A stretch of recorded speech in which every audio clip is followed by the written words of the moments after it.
ሰላም ከመይ ቀኒኹም እንግሊዘኛ ንምዝራብ ከምቲ ኣብዚ ሓለፈ ዝረአናዮ ኣድጀክቲቭ ቅጽላት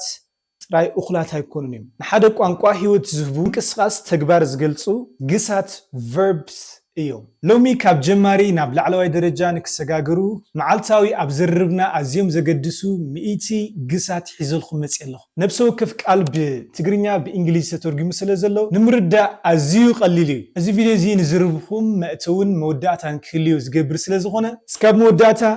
ተኸታተሉ ኢኹም let's get started ጀምር so ናይ መጀመርያ accept ማለት ምቕባል ማለት እዩ so I accept your gift I accept your gift እንተልኩሞ ውህብትኻ ተቀቢለ ኣለኹ ማለት እዩ ኻለይቲ add ማለት እውን ምውሳኽ ማለት እዩ so add some sugar to the tea some sugar add some sugar to the tea so add some sugar to the tea ናብቲ ሻሂ ቁሩብ ስኳር ወስኸሉ ማለት እዩ alright so ask ማለት ምሕታት ማለት እዩ so can I ask you a question can I ask you a question so can I ask you a question ማለት ሓንቲ ሕቶ ክሓተካ ዶ ማለት እዩ answer ማለት እውን መልሲ ማለት እዩ answer መልሲ so answer the phone ማለት ቴሌፎን አልዕሎ ማለት እዩ so ቀፂልና ክንሪያ ዝደሊ ድማ arrive ማለት እውን ምብጻሕ እዩ so we arrive early ማለት እውን ብጊዜ በጽሕና ማለት እዩ we arrive early believe ማለት እውን ምእማን ማለት እዩ so I believe you ማለት አምነካየ ማለት እዩ አምነካየ borrow ማለት ምልቃሕ እዩ borrow ምልቃሕ so can I borrow your pen so can I borrow your pen ማለት እውን እስክሪብቶኻ ክልቃሕ ተለቅሐኒ ትኽእሎ እስክሪብቶኻ ተለቅሐኒ ትኽእሎ build ማለት ምህናጽ ማለት እዩ so they built a big house they built this house ንሳቶም ዓብይ ገዛ ሃኒጾም ማለት እዩ buy ማለት እውን ምዕዳግ ማለት እዩ buy ምዕዳግ so I bought a new car ማለት እውን ሓድሽ መኪና ገዚኤ ማለት እዩ I bought a new car call ማለት እውን ምድዋል ማለት እዩ call ምድዋል so I will call you later ሓራይ ጸኒሐ ክድውለልካ ማለት እዩ I will call you later change ማለት እውን ምቕያር ማለት እዩ so the weather changed quickly ማለት እውን እቲ ኩነታት ኣየር ቀልጢፉ ተቀይሩ ማለት እዩ the weather changed quickly clean so clean ማለት እውን ጽሪ ማለት እዩ clean ጽሪ so the kitchen is clean ተልኹም እቲ kitchen ጽሩ እዩ ማለት እዩ the kitchen is clean close ማለት ምዕጻው ማለት እዩ ምዕጻው so please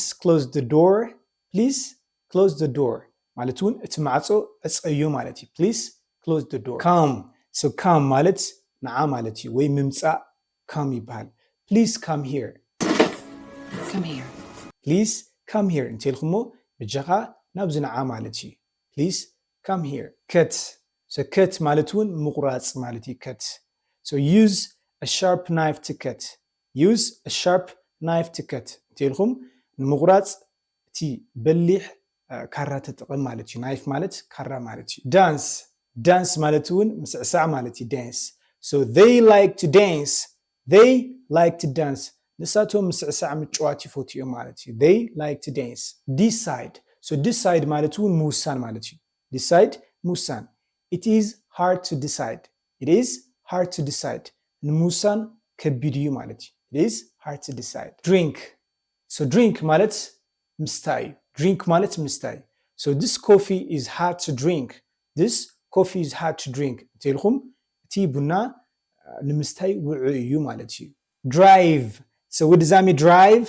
drive ማለት እውን ምዝዋር ማለት እዩ ምዝዋር so driving fast is dangerous so ብቕልጡፍ ምዝዋር ብፍጥነት ምዝዋር ሓደጋ የምጽእ እዩ ማለት እዩ so eat ማለት እውን ምብላዕ ማለት እዩ so I want to eat something ገለ ነገር ክበልዕ ደልየ I want to eat something explain ማለት እውን ምግላጽ ምርዳእ ምብርህራህ ማለት እዩ explain so can you explain this ብጃኻ እዚ ክተብራሃረለይ ትኽእሎ can you explain this ብጃኻ እዚ ክተብራሃረለይ ትኽእሎ fall so fall ማለት ሙዳቕ ማለት እዩ so be careful don't fall be careful don't fall so be careful don't fall እንተኢልኩም ከይትወድቕ ተጠንቀቕ ኢኻ ማለት እዩ be careful don't fall feel ማለት እውን ምስማዕ ማለት እዩ she feels happy so she feels happy እንተኢልኩም እሳ ደስ ኢልዋ ኣሎ ንሳ ተሓጒሳላ ማለት እዩ so find ማለት ምርካብ ማለት እዩ find ምርካብ so I can't find my keys ማለት እውን እቲ መፍትሒ ወይ እቲ ቁልፊ ክረኽቦ ይኽኣልኩን ማለት እዩ alright finish ማለት እውን ምውዳእ ማለት እዩ so I have finished my homework ዕዮ ገዛይ ወዲእ ኣለኹ ማለት እዩ forget ማለት እንታይ ማለት እዩ forget ማለት እውን ምርሳዕ ማለት እዩ so don't forget the meeting ማለት እውን እቲ ስብሰባ ከይትርስዑ ኢኻ እቲ ኣኼባ ከይትርስዑ ኢኻ don't forget the meeting give ማለት እውን መሃብ ማለት እዩ መሃብ so give me the book ማለት እውን እቲ መጽሓፍ ሃበኒ ማለት እዩ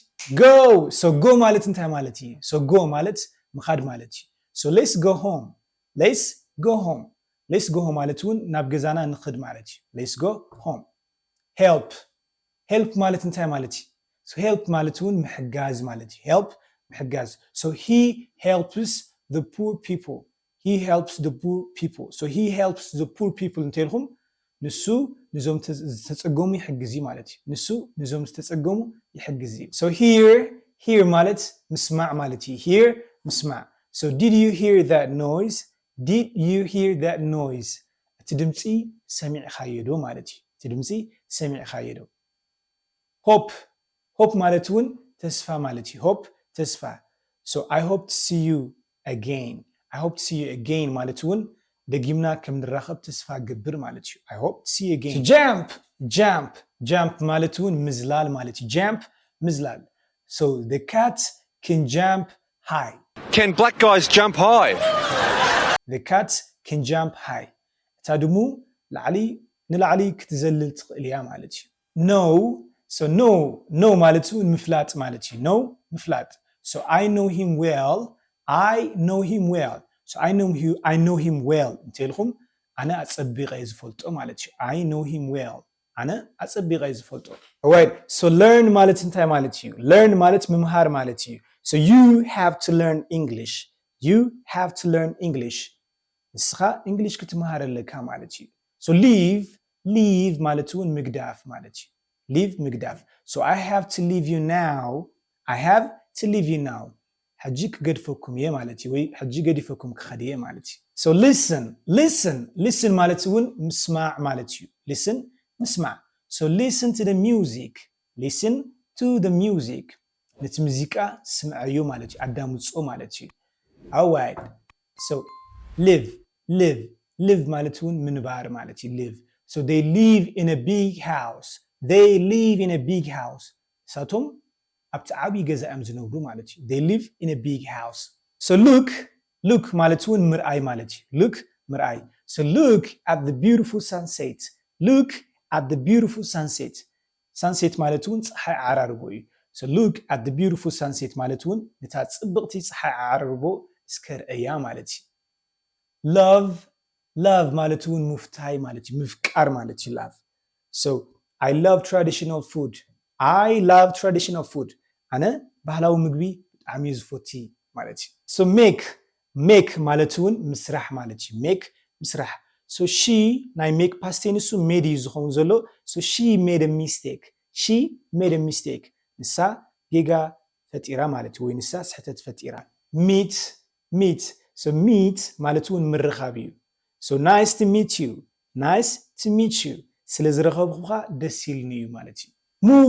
move ማለት እውን ምንቅስቃስ ማለት እዩ move so we have to move ትልኩም ክንንቀሳቀስ ኣለና ማለት እዩ we have to move need ማለት እውን ብጣዕሚ ምድላይ ማለት እዩ need ብጣዕሚ ምድላይ so I need a useful tool so tool ማለት እውን መሳርሕ ማለት እዩ so I need a useful tool ኣነ ጽቡቕ መሰራሒ እደሊ እየ ማለት እዩ so pay ማለት እንታይ ማለት እዩ pay ማለት እውን ምኽፋል ማለት እዩ pay ምኽፋል so you have to pay for the rent house you have to pay for the rent house ናይ ገዛ ክራይ ወጻኢ ክትኸፍል ኣለካ ማለት እዩ you have to pay alright play እንታይ ማለት እዩ so play ማለት እውን ምጽዋት ማለት እዩ play ምጽዋት so they play football ንሳቶም ኩዕሶ እግሪ ይጻወቱ እዮም ማለት እዩ so read ማለት እንታይ ማለት እዩ read ማለት እውን ምንባብ ማለት እዩ so this is a good book to read this is a good book to read እዚ ጽቡቕ መጽሓፍ እዩ ንምንባብ ማለት እዩ read so remember ማለት ምስትዋስ ማለት እዩ so I remember